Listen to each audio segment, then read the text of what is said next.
This week, Hailie Deegan revealed that she will join ThorSport Racing and take the wheel of the number 13 for the 2023 NASCAR Truck Series season, which will be her third full-time campaign. The 21-year-old was obviously excited to join a team that competes for victories and titles. Larry McReynolds, America's crew chief, talked Deegan's next season and what fans may anticipate on his SiriusXM NASCAR Radio show after the announcement. He threw some truth bombs on the driver and didn't hold back on what was on his mind. So what did Larry McReynolds reveal? Let's find out. Hello NASCAR fam and welcome back to NASCAR Live. But before we begin, subscribe to our channel and hit the like button. And let's begin. In her truck's debut in 2020, Hailie Deegan ran in a special Kansas race and placed 16th, demonstrating potential. Unfortunately, such outcome did not portend future events. The first two seasons of Deegan haven't been particularly strong. According to the data, 2021 turned out to be the better of her 2 years, with her average starting position falling from 18.0 in 21 to 20.0 in 22, and her ending position falling from 20.9 to 22.1. The most shocking figure of them all is that she had 3 DNFs in 2021 compared to 7 this past season. Her overall underwhelming performance is even more obvious when compared to her DGR counterparts in 2022. She finished the season in the top 21st position and had 2 top 10 finishes. Tanner Gray, a 23-year-old member of her DGR team who was competing in his third full season, earned 6 top 10 results, including 2 top 5s, and finished 16th in the point standings. Furthermore, Todd Gilliland and Ryan Preece drove the number 17 DGR truck, which was driven by a number of different drivers to the winner's circle twice. No matter how much her devoted supporters protest, her performances have scarcely established that she's capable of competing in NASCAR's top 3 series, and they most certainly are not a justification for her joining one of the best teams in the sport. Larry McReynolds talked the driver's decision this week on his on-track show on SiriusXM NASCAR Radio show after it was revealed that Deegan had signed with ThorSport Racing for the 2023 season. Naturally, the 2-time Daytona 500 champion crew chief didn't back down while expressing his ideas. But that is exactly what happened this week when the 21-year-old declared she would join ThorSport Racing in 2023. Deegan didn't switch manufacturers, so that action is intriguing on its own. The team changed to Ford and enlisted her on its roster.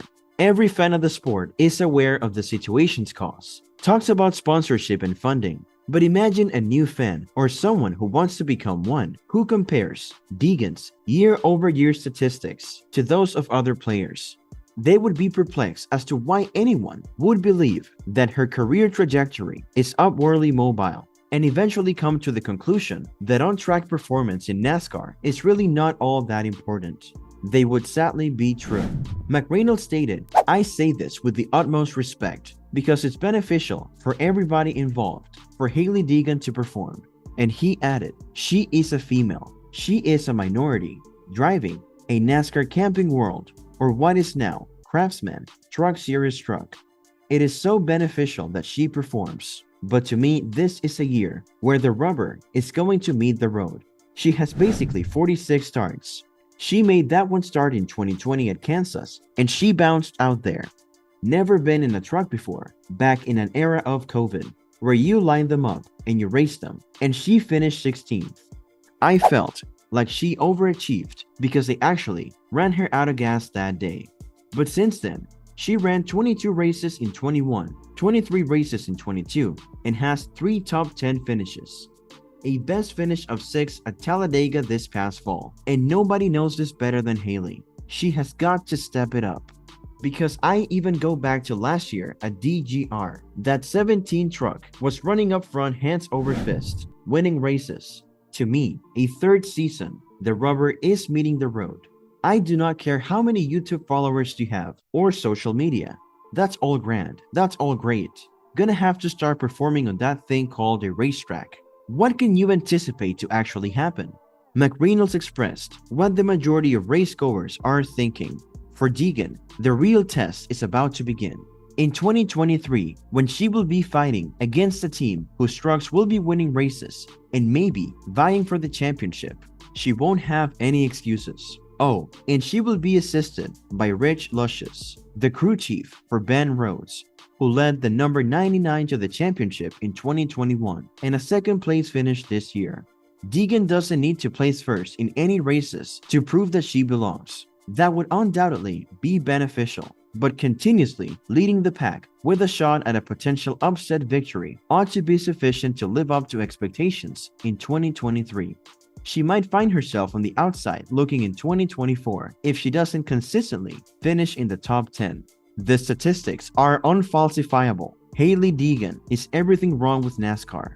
Let us take a closer look. Numbers don't lie, so let's start with that as the premise of the argument, considering that everyone agrees this to be true. Hailie Deegan's statistics since entering the Truck Series in 2021 paint a dismal picture. The much-hyped teenage driver impressed in her truck debut, finishing 16th in a one-off race at Kansas in 2020. She had previously earned 4 top 5 places in the ARCA Menard Series and several wins in the K&N Pro Series West. It was not a sign of things to come that the finish was so strong. Deegan didn't record a finish so high until the 7th race of the season on the same circuit, where she finished 13th during her first full-time truck campaign in 2021. There were very few, with only one top 10 at the end of her first season. Second-year advancement was anticipated. It never took place. Deegan actually did worse than expected. In 2022, she did manage to place in the top 10 twice, but that was the extent of her advancements. Her dramatic increase in DNFs from 3 in her first year to 7 in 2022 is the best proof of this. Her average starting position fell from 18.0 to 20.0, and consequently, her finishing position also reduced from 20.9 to 22.1. Deegan declined in 2022 according to all key metrics, comparing her to former DGR teammates. Many of her supporters will wrongly assert that she lacked enough tools. Let's compare Deegan's results to those of the other David Gilliland racing trucks from the previous season, which essentially had the identical equipment. They are not good. Todd Gilliland won in Knoxville while taking a vacation from Cup competition. Ryan Preece climbed aboard the same number 17 truck and triumphed in Nashville. In the 2 races, Deegan came in 15th and 28th respectively. Tanner Gray, 23, scored 6 top 10 finishes in 2022, including 2 top 5s to start the season, according to a more accurate comparison of racing experience. The success of the Xfinity Series debut means nothing. In 2022, Deegan made her Xfinity Series debut in Las Vegas with SS Greenlight Racing, a team that is in a technical partnership with Stewart Haas Racing.